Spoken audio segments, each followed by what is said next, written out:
Hi friends, welcome back to my YouTube channel Kavees Kairuchi. ಇವತ್ತು ನಾನು ಮನೇಲಿ ಚಕ್ಲಿ ಹೇಗೆ ಮಾಡೋದು ಅಂತ ಹೇಳ್ತಾ ಇದ್ದೀನಿ. ಚಕ್ಲಿಗೆ ಏನೇನು ಬೇಕು ಅಂತಂದರೆ ಪುಟಾಣಿ, ಬಿಳಿ ಎಳ್ಳು, ಅಜ್ವಾಯಿನು, ಉಪ್ಪು, ಅಡುಗೆ ಸೋಡಾ.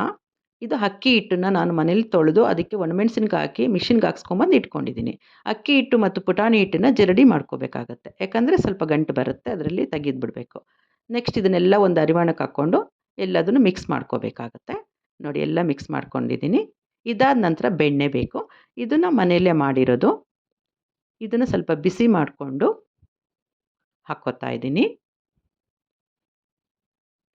ಬೆಣ್ಣೆ ಬಿಸಿ ಮಾಡಿಕೊಂಡು ಹಾಕ್ಕೋಬೇಕು. ನೋಡಿ, ಬೆಣ್ಣೆ ಬಿಸಿ ಮಾಡ್ಕೊಂಡು ಹಾಕ್ಕೊಂಡೆ. ನೆಕ್ಸ್ಟು ಒಂದು 2-3 ಸ್ಪೂನ್ ಎಣ್ಣೆ ಕೂಡ ಬಿಸಿ ಮಾಡಿಕೊಂಡು ಹಾಕ್ಕೋತಾ ಇದ್ದೀನಿ. ಇದೆಲ್ಲ ಡವ್ ಮಾಡಬೇಕು. ಮುಟ್ಟಿದ್ರೆ ಗಂಟು ಥರ ಹಿಂಗೆ ಗುಂಡಿಗೆ ಬರಬೇಕು.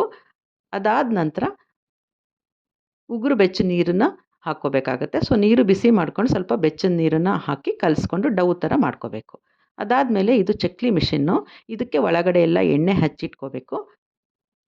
ಇದಕ್ಕೆ ಮಾಡಿರೋಂಥ ಡವ್ನ ಮಿಕ್ಸ್ಚರ್ನ ಹಾಕಿ ಅದನ್ನು ಕ್ಲೋಸ್ ಮಾಡಿ ಚಕ್ಲಿನ ಈ ಥರ ರೌಂಡ್ಗೆ ಪ್ಲೇಟಲ್ಲಿ ಕೆಳಗಡೆ ಮಾಡಿಟ್ಕೋಬೇಕು ಮೊದಲಿಗೆ. ನೋಡಿ, ಮುಳ್ಳಲ್ಲಿ ಚಕ್ಲಿ ಯಾವ ರೀತಿ ಬರ್ತಾ ಇದೆ ಅಂತ, ಚೆನ್ನಾಗಿ ಬರ್ತಾ ಇದೆ ಅಲ್ವಾ? ಈಗ ಈ ಕಡೆಯಲ್ಲಿ ಗ್ಯಾಸ್ ಹತ್ರ ನಾನು ಒಂದು ಬಾಣಲೆಯಲ್ಲಿ 1 ಲೀಟ್ರ್ ಎಣ್ಣೆ ಫುಲ್ ಹಾಕಿ ಕಾಯಿಸ್ಲಿಕ್ಕೆ ಇಟ್ಟಿದ್ದೀನಿ. ಯಾಕಂದರೆ ಜಾಸ್ತಿ ಎಣ್ಣೆ ಹಾಕಿದ್ರೆ ಚೆನ್ನಾಗಿ ಫ್ರೈ ಆಗುತ್ತೆ. ಈಗ ಒಂದೊಂದೇ ಚಕ್ಲಿ ಎಲ್ಲ ಹಾಕ್ತಾ ಇದ್ದೀನಿ. ಚೆನ್ನಾಗಿ ಡಿಪ್ ಆಗಿ ಫ್ರೈ ಆಗ್ತಾ ಇದೆ ನೋಡಿ ಚಕ್ಲಿ ಎಲ್ಲ, ಅಲ್ವಾ? ಎಷ್ಟು ಚೆನ್ನಾಗಿ ಫ್ರೈ ಆಗ್ತಾ ಇದೆ. ಸೊ ನೋಡಿ, ಈ ಥರ ಫ್ರೈ ಆಗಿ ಮೇಲೆ ಬಂದರೆ ನಿಮಗೆ ಚಕ್ಲಿ ಎಲ್ಲ ಕ್ಲೀನಾಗಿ ಫ್ರೈ ಆಗಿದೆ ಅನಿಸುತ್ತೆ.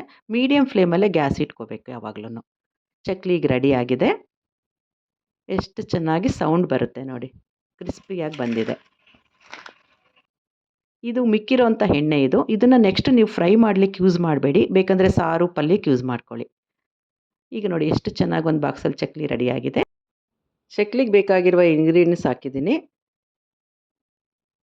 ಲೈಕ್ ಮಾಡಿ, ಶೇರ್ ಮಾಡಿ ಆ್ಯಂಡ್ ಸಬ್ಸ್ಕ್ರೈಬ್ ಮಾಡಿ. Thank you.